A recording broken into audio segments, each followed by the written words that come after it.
This episode is sponsored by Horizon Capital, an M&A and micro private equity firm that acquires and grows SaaS companies. Horizon Capital only works with SaaS companies generating between $500K and $5 million in annual recurring revenue, where they help them unlock the true value of their business and scale to the next level.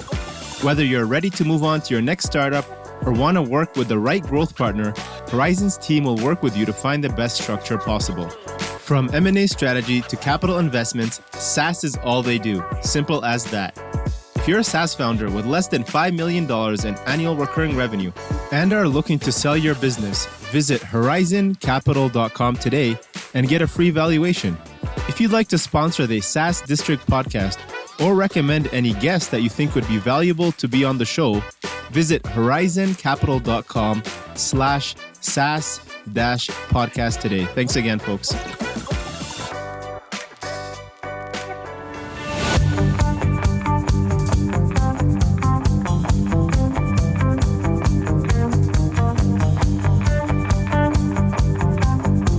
Hello, everyone. This is your host, Akil Jabbar, and welcome back to another episode of SaaS District. In today's episode, we'll be talking about how to grow your traffic, users, and revenue with scalable marketing and growth playbooks. Today, we have our guest, Kieran Flanagan, joining us. Kieran is an author, startup advisor, mentor, who also runs his own podcast called the Growth TLDR, which I highly recommend you guys check out, and is currently the VP of Marketing and Growth at Hubspot. He is a thought leader on growth marketing and speaks at events across the globe. Kieran has a proven track record of helping SaaS businesses from startups all the way to enterprise level grow their traffic, users, and revenue, which we'll be talking about all about today.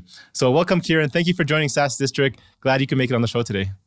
Yeah, thanks for having me. I'm excited to be on. Awesome. So for those in our audience who don't have too much of your background, can you share a bit about your background? What was it that led to your role as joining HubSpot as the VP of Marketing in 2016, where I think now you're managing a 60 plus team of marketers? Yeah, so I'll give you a little bit of the background. So basically, I was a failed software developer. I always actually wanted to be a developer. After leaving college, I went to college and studied computer science. And I really wanted to build things. That was what I was passionate about. And then it turned out I wasn't very good at being a developer. So I wanted to still try to figure out how to build and grow things. And the best way I could be involved in that was to do marketing. And so I went and started to do some search and started to do some paid marketing, and then found my way into Salesforce, which is a pretty well-known SaaS company, then Marketo, and then HubSpot. And then in HubSpot, I've kind of really done a couple of things, helped grow out the international business, helped to kind of grow out this product-led business, which is what HubSpot really is today, and then helped to scale all of the kind of customer acquisition teams that HubSpot has and all of the demand we generate kind of across the globe.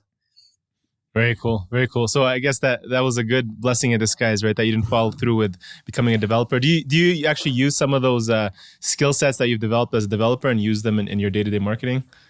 Yeah, just to be clear, I would have still been a developer. Like if I could go back and choose, I would choose to be a developer again. I think it might be easier today with the languages that are available. Like some of the languages may be a little bit easier, or I could just maybe have done it better. But that was I just never clicked. I feel like if you're learning the languages, if you're learning a different language, it kind of clicks with you or it doesn't. And for some reason, coding didn't click with me. But what clicked with me was how to like grow things. And yeah, I did use them because I still was pretty technical. Right, I did 4 years I did 4 years in computer science. I did another 3 or 4 years working as a software engineer, coding in Perl, Python. Actually doing a bit of coding within Unix and Linux, which is kind of odd. And so when I went into digital marketing, I think I was working with a lot of marketers who were kind of working with developers and designers to build things, grow things. And I think they struggled at some point to kind of talk to those people or work with those people. And for me, I was coming from that background, and I thought in some ways like that, I just wasn't good enough to think like that and then put it into code. Yeah. I imagine like learning Python now is a lot easier than trying to play with C or C++, right? Years ago.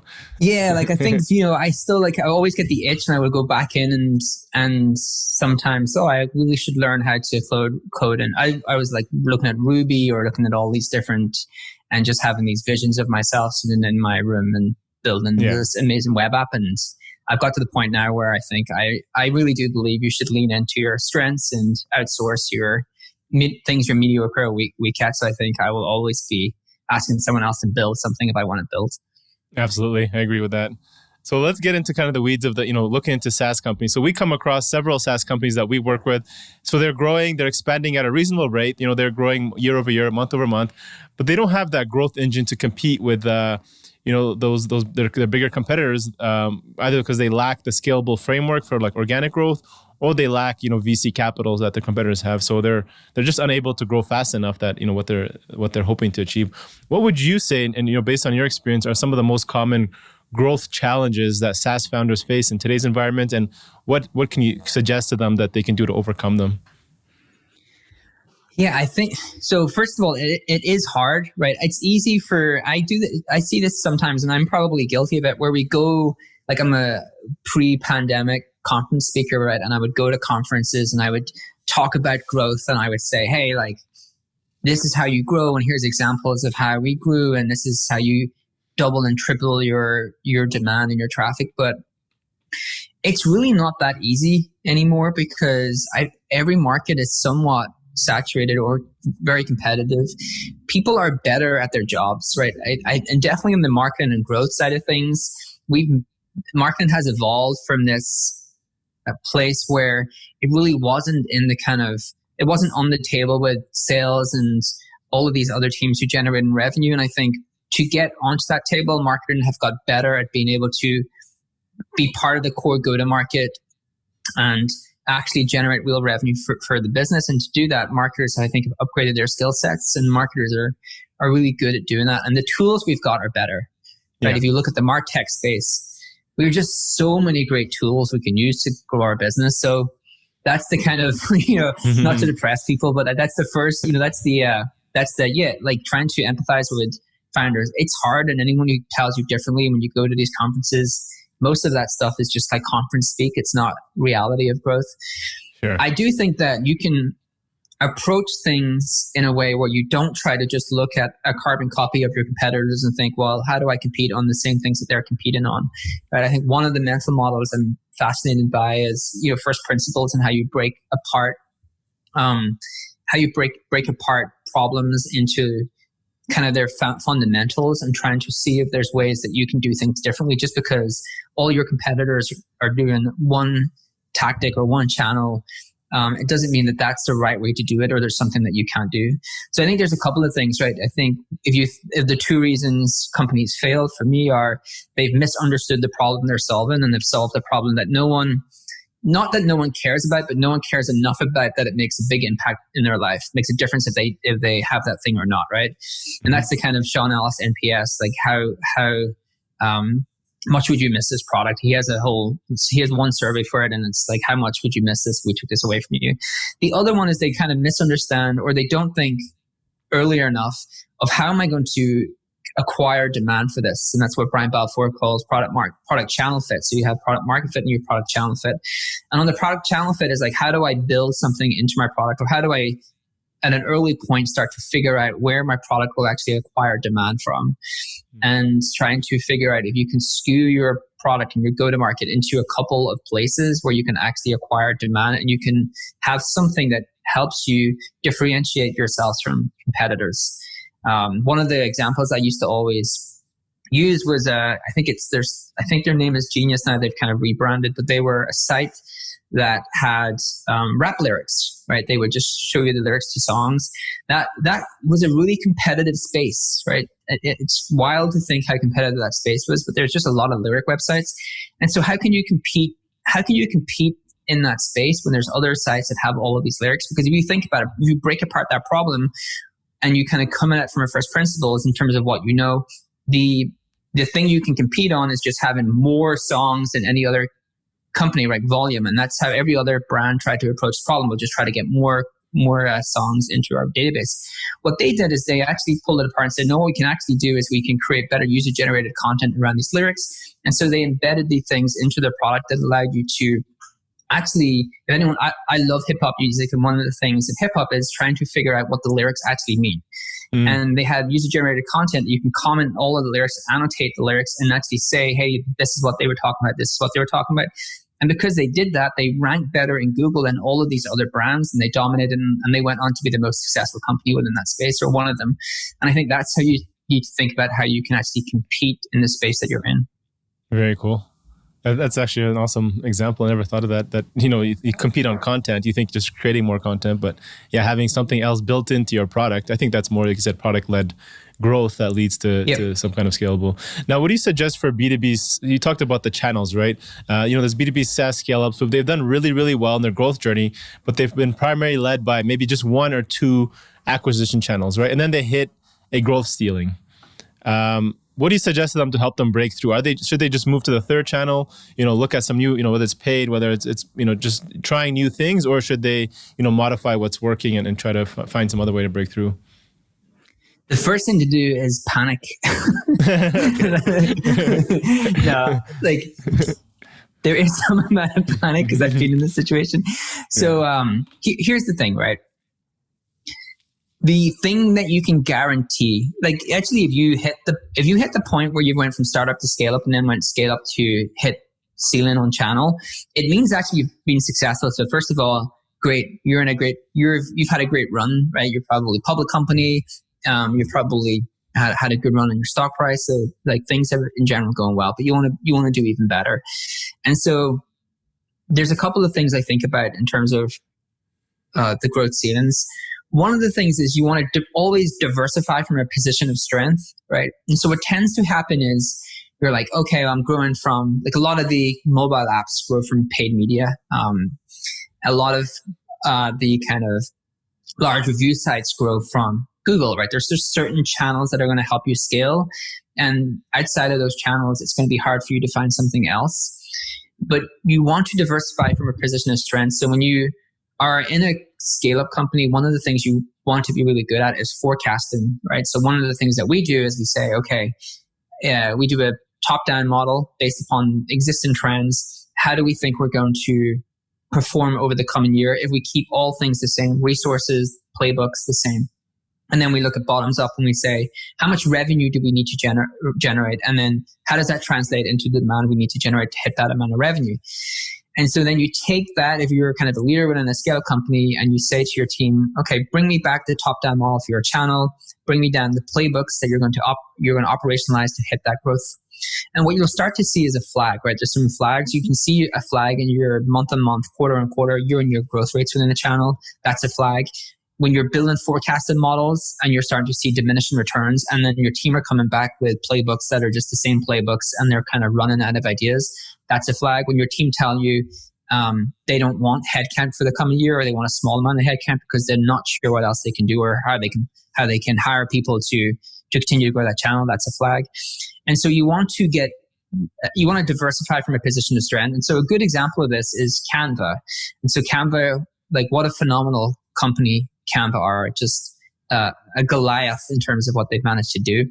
And what's fascinating about Canva is if you go back and look at their early growth, Canva grew from virality, and there's really three types of virality, right? There's just word of mouth virality, user virality, which is your product is inherently viral. So when I used a product and I would use it with you, you would be exposed to that in a way that would make you want to sign up. A really good example of that is Calendly, right? If you think about Calendly, I book a meeting with you, you see the meeting, you're like, oh, that was a good experience. Kieran booked a meeting with me. What's this app? I will go sign up. And then the third type is incentivized referral, which is kind of like if you think about the PayPal story, like PayPal, the way PayPal grew in the early days was they actually paid you $20 to open an account. When you open the account, there was $20 in the actual PayPal. And then if you actually referred other people, you would get additional money in that account. And they actually, I think it was about at some point, 10, 15% of all of their demand is coming through incentivized referrals. So coming all the way back to Canva, they were really growing through word of mouth. They just talking about product market fit, product channel fit, they solved the problem that people cared about, and this was the best solution. And so you saw a lot of their growth coming from direct traffic. And what they did is they diversified from a position of strength, which is why I love their story, because they built on this, and they're still growing from virality, but they built on this amazing organic machine that every single company is now trying to copy, which is they built all of these different templates for every single use case. and they scaled out those templates and they embedded them in their ecosystem and they drove links to different places and they managed to rank. And so now they have this really nice channel in terms of organic as well. And just so people are listening and you're trying to build the Canva template model, keep in mind that Canva literally has thousands of use cases for their product. And that's why templates work for them. It's not going to work for every single brand. And so they diversified from a position of strength. And I think that's one of the critical pieces that companies miss in terms of those growth ceilings, is that they wait until they hit the growth ceiling, they panic, and then they have a small amount of time that they can actually fix it, because they're going to at some point plateau, and it's just going to cause demotivation in the team. It's going to cause loss of trust in that team from the execs. And it's just a kind of, at that point, it just starts to kind of cascade and starts to collapse on itself. The other thing I would say is just one other thing on that. I know I'm kind of going along. You also want to have a ratio between the goal, like the kind of channel that you're growing from, and net new channels. And so you're thinking, I have this amount of resources, X% of it is spent on the existing growth channel, Y% needs to be spent on trying to discover a new channel. And that ratio should probably depend upon how much growth you think is left on the existing channel. So if I'm building in search and I think, wow, there's just a ton more growth for me, maybe I can grow 100, 200, 300% more year on year, then maybe 100% of my resources should be in there. And then as that starts to diminish, I take 5, 10% and I start to look for new channels. You can kind of build that total addressable market models for channels. Like paid is a really easy channel to see where your diminishing point of return is. You can build that. You can somewhat build it in search. You can't build it for all things. It is kind of hard. And then just know that sometimes you can't avoid it. This is part and parcel of being a scale up. And the way to counteract that is to have a really strong brand. So do not only invest in growth and performance marketing, make sure you're investing in brand. And that's hard for some companies because they can't get the metrics to tell them if the things they're doing in brand is successful. But if you don't grow your brand, and if you don't build a brand, at some point you hit these ceilings, and sometimes you start to plateau in performance marketing metrics, and then you have nothing left. And I think that's something you want to be kind of aware of. Interesting. Yeah, I like that idea of the building up your brand, because you talked about competitors. If you have that brand, if you put all that effort into building your brand, and competitor comes in and tries to steal market share, I think if you have that solid brand, you'll keep it'll keep a lot of people from switching over at a future point, right? And yeah, it's a moat. It's a moat, right? It is a moat, absolutely. And yeah, absolutely love Canva's story. I think they just raised let me just check here, $60 million on a $6 billion valuation a couple months ago. So they're a unicorn status, right? They're going for it. Yeah, they've done something really well, so good for them. Yeah, they're a phenomenal company. Great. And it's just an example of a company who solved a very simplistic problem incredibly well. Exactly. So I just want to reiterate another point you made, which is, reason why startups fail, right? So they're not solving an existing problem. The product is released too late or too soon, or the problem is just, nobody's interested in solving or using that, that solution. So, they've destined to fail because they've misjudged the market opportunity and demand. What are some other best practices that you can suggest to help clearly identify, market demand early on and maybe help reduce that risk of failure?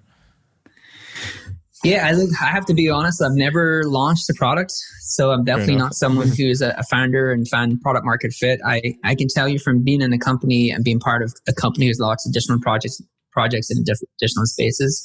Yeah. It's just a lot of customer research, right? I think it's trying to understand, is this a real need that customers had? Is it a need that has for the broad-based appeal? Like a lot of people have this need. It's not going to be so niche that you just can't grow a real business from it. And I think the big thing is trying to figure out, are people willing to pay? So I think a lot of the times what I see is founders create something, go down a freemium path, build a user audience, and because we want to do product-led, we want to do freemium. And they haven't really tested to see what people would pay for. And I think you have to try to figure out if people will pay for the core value of your product. Because if you're doing freemium, then you want to monetize the core value of your product, right? A good example of this is Loom. I don't know if you've used Loom before, but it's the asynchronous video tool. What a great company Loom are. And the thing that I was kind of watching the Loom story, they just have, they've really managed to just corner the market in terms of that video space. And they were charging for analytics and team-based features. And recently, it looks like they've kind of changed their pricing model to charge on the number of minutes you can have for free to create a video. It's a great example of a company pivoting to monetize the core value of their product, which is the video creation.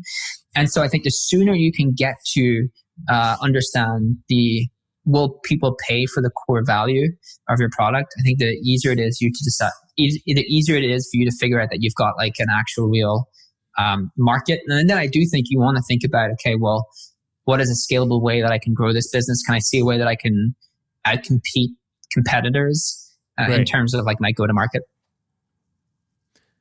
So, you gave two scenarios, so Loom and then also with HubSpot. I mean, you guys are focused on the freemium model, and you can go out and, give all this free resources early on, and then you gather that data. So, I mean, if Loom did what they did now, I don't know if they'd be as successful, right? Because they've set that limitation. I think it's only 5 minutes. Whereas before, I think that was what kind of got them to, that viral factor and had them hit their growth, was opening it up. And I think, HubSpot does that really well, right? You give unlimited contacts. That's your guys' kind of biggest thing. And then you guys start setting, more restrictions. Would you still suggest that, early on to maybe, dominate and then monetize? Is that your... That's a fascinating I would love to have that conversation actually with a couple of founders. That's a fascinating thing to think about, right? Would Loom be as successful as they had if they were monetizing the core value of their product to begin with? Mm-hmm. And I'm not sure. I think like their product is I think you can counter the Loom example with Evernote, right? Like I've used this repeatedly, but Evernote is a great product. And people love using Evernote, but they always struggle to figure out what their core value was and how to monetize that. And that's why if you go and speak to people and ask, hey, if you go to a conference and you talk about Evernote and you say, I do this all the time, like raise your hands if you use Evernote, raise your hands if you pay for Evernote, and raise your hands if you know why you should pay for Evernote. And no one's paying for Evernote and no one knows why they should pay for Evernote. And I think to the point on Loom, I'm not sure. I think that's a really good question. Like, there's companies like Loom and Calendly that have managed to grow very, very fast. And would either of them had been able to grow as fast if there was, from the outset, a limitation on the number of meetings you could book, or the limitations on like the core value of the product is, which is creating videos? I'm not sure, but I think it's a fascinating subject to discuss with founders. For sure. Yeah. I mean, I think they just made that change recently, so I think maybe still too early to tell, but we'll see how that plays out for them. Yeah. So I want to kind of look at the, entire kind of funnel, top of the funnel first for B2B SaaS specifically. Obviously the challenge is increasing the traffic and then, developing awareness, among your competition. Obviously it depends on the market and the solution itself, but generally top of the funnel, what have you seen best strategies that work to drive traffic for growing companies? The best strategy is just to grow traffic. Yeah, I mean, our highest ROI. I know HubSpot has what they suggest, but I want to hear from you. Yeah, I think it's really, that answer differs per company, right? So let's try to break that down. I mean, there's a couple of types of traffic you can generate. So let's just look at B2B companies. What's fascinating about B2B companies is, if we equate the way that marketing creates marketing versus the way that product creates product, they've kind of followed each other in some respects, and it's had kind of impact in the way that those two things work. And so what I mean by that is, let's rewind the clock, say 15 years in B2B. 15 years ago in B2B, you kind of did create content. You probably didn't call it content marketing, but you were creating kind of these documents for decision makers. So they're like these white papers and these kind of like side-by-side comparisons with other products. So you're kind of creating niche content for decision makers. In some ways, you're not trying to, that's never going to create that much traffic. So like B2B brands didn't have a lot of traffic, right? They had some traffic from brand, but they're not creating a lot of traffic outside of brand searches. And the kind of revolution in marketing to some respect was, okay, no, we're going to create like this kind of media arm within our company, and we're going to have a bottoms up content marketing strategy. And that bottoms up content marketing strategy means that we're going to create content for the end user all the way to the decision maker. And because there's more end users, people who would use your product versus kind of the decision maker, well, that means we have a lot more things we can create content around, and it means we can create a lot more traffic. And so we can create a small kind of media setup within our business, and we can start to really scale the number of people who are visiting our website. And so I think to me, that has not changed that much, in that if you are a B2B company and you want to acquire traffic, you still need to have a bottoms up strategy, and you need to be really good at monetizing that bottoms up strategy into customers. But there's also, people discount the kind of impact of all of these end users loving your brand, loving your company. That's one of the, coming back to what we talked about in terms of like brand metrics, or maybe I don't know if I did talk about it in this podcast. I was on a call just before this as well, so maybe I talked about it in that call. Sure. So let me just make sure I don't gloss over that. So like when you think about building a brand, people struggle a little bit with that, right? That is hard to like define that, right? I mean, we did talk about that. It's hard to put metrics around that. But if you don't build a brand, which is your moat, you don't have your performance marketing metrics suffer. And so having a ton of end users consume content and really feel good about the fact that you're helping them in their day-to-day lives and helping them in their careers does have some amount of like brand impact that's hard to define. So I think there's some good things about that, but also you want to monetize that. And then if you fast forward into product, like what freemium has done for companies is we've now gone bottoms up to products. So now we have a bottoms up marketing strategy. For the most part, we have a bottoms up product strategy in a lot of companies as well, where we try to give away free products like Loom. I don't know if you probably became a Loom user without having to ask your manager or your CEO or whoever it is, can I buy this product, right? You can start to use Loom without having to actually ask anyone to use Loom. And so there's all of these products being used in companies by end users, and those end users don't have to go and tell anyone that they're using this product, because they can either use the free version, or the paid version is on a per user basis, it's such a small amount of money, they don't need sign off for that. And so it's a bottoms up strategy. And so for me, like the way that you want to build and acquire traffic is still trying to create value for your users, and you want to have the full spectrum from kind of end users to decision makers within your market. And then you're just trying to figure out, am I doing this to acquire traffic and then monetize that traffic into just engagement? So I just want to introduce those people to like customer case studies or things like that, or am I trying to actually monetize that into leads and then convert those leads into customers? So just speaking about that last point. So for example, I looked at a blog recently where they did a lot of really good SEO. They've actually built the traffic, I think from the blog specific, I think to almost 100,000 visitors a month. But none of those users specifically are turning to free users. So they have a freemium model. How would you effectively turn that content traffic? You build this traffic, it's obviously giving some goodwill, maybe a little bit of branding, but at the end of the day, we need those people to turn to free users. What do you suggest there? Content does not turn into free users at an incredibly high rate unless you have a very nice, neat fit from content into product. And so that's why I made that point at the end, which is you have to define what is the goal of this like small media company within your business. And it's not always to monetize. Sometimes it's just to create awareness. And it's really important, because if you set the incorrect goals, you're going to measure it incorrectly, and you're going to restrict what that team can actually do to be successful. It's not that easy to convert blog into content. It's a lot easier to convert blog into like more in-depth content and leads and go through that typical scenario. There are some instances where if you have again, coming back to product channel fit, there are some instances where that works in some ways. So like, let's take another example of a company called PandaDoc. Okay. And PandaDoc is a company that's basically just a signature, like a kind of documentation sign-in platform, right? And so no one's looking for, how do I sign no one's looking for, I think 3,000 monthly searches for people who are actually looking for how do I do e-signatures or signatures online. And what they were clever enough to do is actually create all of these different like document templates. So if you're looking for a social media publishing document or an agency proposal document, they can create content around that and then convert you into the template. And when you convert into the template, you're creating an account and now you're in the product. So there's a fit there where you can get logically from that content into template into product. What most people do is they just say, let's blog and then tell people we have a free product. It's not it's not a natural path or a natural journey. And so that's the most common error, right? We haven't thought about our product channel fit, and we haven't thought about the user journey. Most marketers and most companies should probably have a UX person think about their marketing journeys. Because I would think a good UX person would actually say, okay, well, my user journey is I come into the blog and now you show me a call to action to the free product. Does that make sense? No. Let's talk to some customers. Let's ask them questions. And too often we build things, acquire traffic, and then slap things like call to actions everywhere and say, oh, why is that not monetizing? So it makes sense. So it's probably there's a gap there. Before getting them to the free user, you go from blog to here's a template, here's a ebook, a checklist, something like that. Get them engaged, and then think about future conversions. Makes sense. Yeah, you have to, and then the best thing to do is talk to users, right?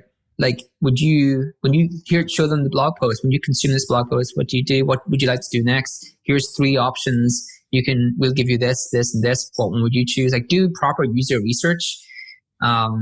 It's why I think that teams who work cross-functionally will perform better in the future, because product are really good at that, right? Product are so good at thinking about the journey that our customers taken. How do we solve for the customer? Asking the customer, getting research from the customer. And I think that is that's something you can bring into how you build your marketing engine. Nice. And then any tips on that last part? So if you got these people sign up as free users, what have you guys done at HubSpot or you've seen elsewhere to pushing people to become paying customers, right? Because you guys give so much value just from the free model. I mean, how do you try to then get them to justify to pay start paying on a monthly? Yeah. We built one of the things we did when we created freemium is we built this entire kind of PQL model, product qualified lead model, and we try to find the right points of where it made sense to inform you about the paid product. And so the thing about freemium is you want to, again, have someone experience the value of your product and then monetize that value, right? So you've given them some value. There's some ongoing benefit they can get, but really they are at the point where it's just a no-brainer that they want more. And so I think trying to define what the core, if we get into what is growth, right? Growth is how do product are trying to build the value for users, right? They're trying to figure out how do I build something users care enough about that they will want to pay. Again, coming back to product channel fit, how do I create value for the users? Growth is really how do I continue to get that user to experience that value on an ongoing basis? How do I initially onboard them onto the value and then repeatedly get them to experience that value? And so you have to understand what the core value of your product is, how you can get that person to, first of all, experience that value, and then how you can get them to do it on an ongoing basis, which is more around retention. And by doing that, the upgrade to paid should be somewhat of a no-brainer, because they're like, oh, I get it. Like, this is really valuable for me. I need to use this product. It's something I cannot live without. I need it to do these things. And so, I'm going to just go pay this amount of money. And there's certain ways that people may want to buy. They may want to talk to a sales rep because it's a big enough purchase that they want to talk through it. They may just want to buy touchlessly. They may want to chat with you. They may want to book a meeting with you. So trying to figure out how that person wants to interact with your sales team and buy that product is also just part of the kind of user journey. Makes sense. And then I know you guys have done a really good job when, turning users into advocates and ambassadors. And I think that's all part of your branding strategy. Can you talk about what strategies did you implement at HubSpot? To have those, obviously then lead to becoming a market leader in the CRM space? Yeah, I think a big part of how we turn customers and users into advocates, again, is because we think more around how do we help someone's career versus how do we actually give them software, right? Again, coming back to that user mentality, what we want to do is have a really big impact in your career. And we can have an impact in your career whether you use our software or not, because you can consume the content. And I think a big part of where we've helped turn people into advocates is our academy. So if you go into HubSpot's academy, you're getting a world-class educational experience. And some of that is very customer-centric because it teaches you how to use the HubSpot platform. But generally, if you're a marketing, sales, or customer success person, you can go into the academy, get world-class education, help you with your kind of personal growth, and actually never have to kind of touch the HubSpot platform. And what we try to do is just over-index on that customer experience. So the software is part of how you experience HubSpot, and it's part of the reason you're happy with HubSpot. But there's all of these other things that are helping you to be successful that you can get within the HubSpot's ecosystem. And I think if you think about why people become advocates, it's really because they love the product and they love the customer experience. There's no point having the best product in your space if you have to when you actually submit a customer support ticket, the experience is just terrible, or when you're trying to fix something that's just terrible. And like the good example of that is like every broadband company, right? If I actually go and talk to someone and say what broadband company they use, every single person says to me, oh, this company is phenomenal unless you have a problem. This company is amazing unless you have a problem, because no one wants to deal with their support. And so you can't just think about the turning of people into advocates about they just love your product. They have to love the customer experience. And I think that's one of the ways that I see companies changing, to think of customer success, customer support as a core part of their go-to-market, and how they turn people into evangelists for their company. Yeah, I love what you guys built with the academy, and you see people, right? You guys give that certification, and people are proud to use that and share that on across their profile. And I think that's awesome virality that you guys built there. So I want to talk kind of like at the bottom of the funnel, after they've kind of activated, or they're looking to activate and become paid users. Let's say you have a customer, let's say LTV of, I don't know, 2,000 versus like enterprise of 20,000. But let's say you're trying to reduce the time from, say, qualified lead to deal closed. I know in this case, let's say it's 14 days. But with that shortened sales cycle, it forces marketers to maybe place more filter, to filter out the low quality leads versus allowing longer sales cycles for the account executive. What are your suggestions for setting up effective filters for leads while still balancing quality volume of sales calls? I don't know if this is a question for you or for the sales team, but No, I'm just making sure I answered so basically, if we're trying to, let's say that we're trying to prioritize, we generate all these leads, and is it the potential LTV just based on customer size? Like we're just prioritizing by customer size? Yeah. Wow, that's a whole other, that's ops, right? So how do we actually build lead queues? That's we could do a whole hour on just how to build lead queues. I think for when you're trying to think about building lead queues, you want to try to figure out what it comes just down to figuring out your demographics and your engagement fit. Like if you think about B2B and just how we are trying to optimize the kind of in-funnel experience, which is the kind of experience you're talking about. Yeah. It's for the most part, if you think about 2x2 axis, it's mostly kind of fit on one axis and engagement on the other axis, right? And your fit for the most part in B2B, like you talked about fit there, which is like company of a certain size, company in a certain geography, person in a certain role, like they're just for demographic and firmographic information. And then you have this interesting thing, which is engagement. And engagement is like, what are the triggers that this person has done to show that they are some way interested in the actual product? And so that would be for a traditional B2B company who does not have a product-led model. That would be they visited the pricing page, or they visited this product page, or they did something else on the website, and you can kind of trigger an engagement score, or you can upscore that person. And in the product-led world, it gets better, right? Because you have them within the product, and you can say, well, if they do this thing and they take this action. So a good example is when we were building out our freemium model, what we did was we took all of the customers who went into free and then upgraded into customers, and we did regression analysis, and we looked to see what they did within the first 30 days before they became the customers. And we could say, this person used this feature, and it turned out there was 5 features that everyone who actually went on to become a customer usually actually use. Not always, but for the most part, the large majority use these features.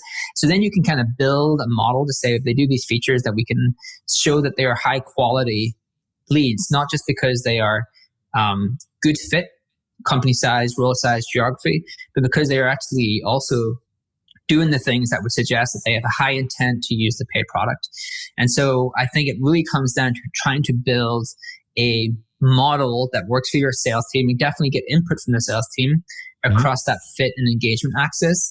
And then you're trying to iterate and test that thing. I think marketing needs to have a really great relationship with sales where they can say, okay, we're going to tweak the dials here, and we would love to try this with some of your reps and like A/B test it, have these reps get these kind of leads and prioritize in this way, get these reps to have these leads and prioritize in this way, and then just talk about what their experience was like and try to iterate your way onto the correct way to prioritize demand. Yeah, that makes perfect sense. Appreciate that. So last kind of hard question here. So I know you mentor a lot of B2B SaaS founders. How do you when you're working with them, how do you typically suggest them to structure their marketing budgets? Because they're either at a point where they're looking to optimize for cash flow and they're running a smaller experiment, or they're just trying to maximize, MRR, ARR growth. When does it make sense to consider either option, or you suggested them? Yeah. So when I talk to founders about budget, it's more around like, I have this amount of money to spend on my growth for the next year, and how should I prioritize that?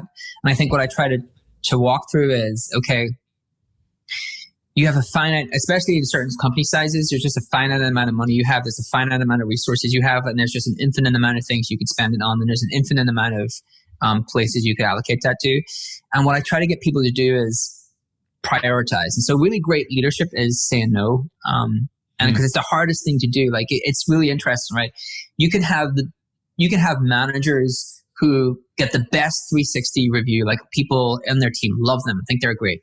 Doesn't mean they're a good manager, right? It just means they're really good at saying yes, because saying no and getting people still to believe that you're doing the right thing for the team and them is really hard. And the same way being a founder, it's really easy to be a founder people love. That doesn't mean you're going to be a successful founder.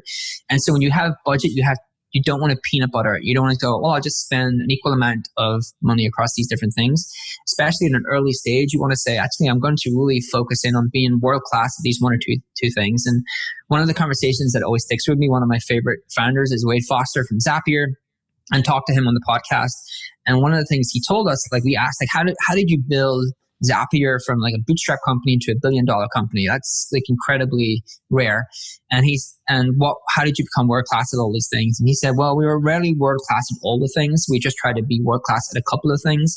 And all of the other things we knew we were not doing as well as we wanted to, but we were comfortable given where we were and our resources we had that we would get to them at some point. And I think that's how you think of your marketing budget, which is, okay, in the upcoming year, what are the couple of things that I need to be world class at, and how do I over-index to spend to be on those things? And everything else I'm going to be comfortable with that they're not going to be at that bar for the coming year, but I know I'll get to them as I continue to scale and continue to grow. Makes sense. I love that. And then, adding to that, where are you focusing your own, marketing efforts and budget for your own brand? Because I know you have your, Growth TLDR podcast show. You've got your own, website. Are you doing anything else to build your own brand? That's a really good question. So I have the podcast is interesting because the podcast was really I'm in Dublin. I don't have the tech Silicon Valley. Just go outside my door and meet someone in tech and have a coffee. And so I really wanted to just use it as a way to like meet people and have good conversations. And it turned out people really enjoyed it and started listening. And so the podcast, I'm trying to figure out a way to make it more scalable and less of my time. Which is hiring people. And then we have a newsletter that we're starting to do, which you can all find on the website. And then we have a community. You can join the waiting list. So the thing that we found was people would listen to the podcast, but they wanted to discuss the show. They wanted to ask the person who we did the show with questions. We always do these kind of graphics, and people really wanted to access the custom graphics we built. They're actually always just 2x2 business mental models. And so that's probably going to be the next thing next year. But that's really, I think they're fun side projects. And for me, they're just about connecting and learning and helping. And I think that's what I enjoy doing. Very cool. And I believe you also angel invest in companies that are, you said, product-led and remote-first companies. What are you typically looking to invest in for any of our listeners that may be looking to raise for an angel investor? Industry, stage, experience? What are you looking for? Generally, the founders. And because I think I'm passionate about remote work and know something about product-led companies, so I try to stick to the things I know. And so I think founders' idea that's somewhat differentiated in a kind of good space, either in that kind of remote workspace or that they have a product-led go-to-market. I try to stick to what I know, or I don't think I would be that. Angel investing is hard enough, and I try to stick to things that I think I know something about, or I'll probably not be very successful. Fair enough. Cool. Kieran, who or what have been 3 resources, that could be books or mentors, that you can say have been instrumental to your success of where you are today? Who do you look up to now, or what have you read recently that you really love? Yeah, I think so. I've been fortunate that a big person that's had a lot of impact on my career is my CMO, Kip. I've always worked with Kip, and I think it talks to the fact that one of the most important things for your career is the person that who your manager is, and I've been very fortunate in that. So that's been a big part of it. I think the Reforge crew, like I got to know Brian. He launched Reforge. And I got to know him a little bit, but even just like reading their content and thinking about like learning the way that Brian thinks and that Reforge, their processes, their frameworks, I think it's really good for marketers to go through, learn a little bit about that. And then Shane Parrish, who does I don't know if you know, he does the kind of FS blog. I'm probably going to go blank on it, but he talks a lot about mental models. And I really love that. I love trying to figure out how I can think about things differently, and that's why I'm trying to practice a little bit of I try to practice first principles. Have a long way to go, but I think that's been a big resource for me. You should read the book Principles by Ray Dalio. That's an awesome book if you haven't already. Yeah, I have it. Yeah, you have it. Yeah, I need to read it. It's on my Kindle. Awesome. Kieran, what does success mean to you today? Getting to work with people I like in a place that I like location. So people nice. I like, location I like. Are you there right now? Yeah, I recently moved a month ago to a place I've always wanted to live. It's right by the beach in Ireland, a place called Malahide. And awesome. Yeah, that to me is that's the good life, right? I make all of my decisions based upon who I get to work with, which is more important to me than anything. And then where I get to work from. Awesome. Love it. So Kieran, last question, just for those in the audience, where can they get in touch with you, learn more about what you're working on, and just say hello? Yeah, you can go to just my first and last name, KieranFlanagan.io, and you can find all of the things there. And then you can connect with me on LinkedIn or Twitter. Okay. Awesome. We'll put those in the show notes for you guys to check out. Thank you so much, Kieran. This has been amazing. Absolutely appreciate it. Thanks for having me. Cheers. Thank you all for watching this episode and joining SaaS District today. Don't forget to like, subscribe, and hit the bell for future episodes where we interview top leaders in the SaaS industry.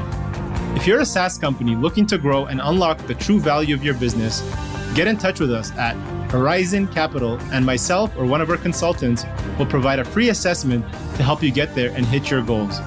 If you have any feedback or suggestions for this podcast, please comment down below and help us improve our content for you all. Thanks again, and see you on the next one.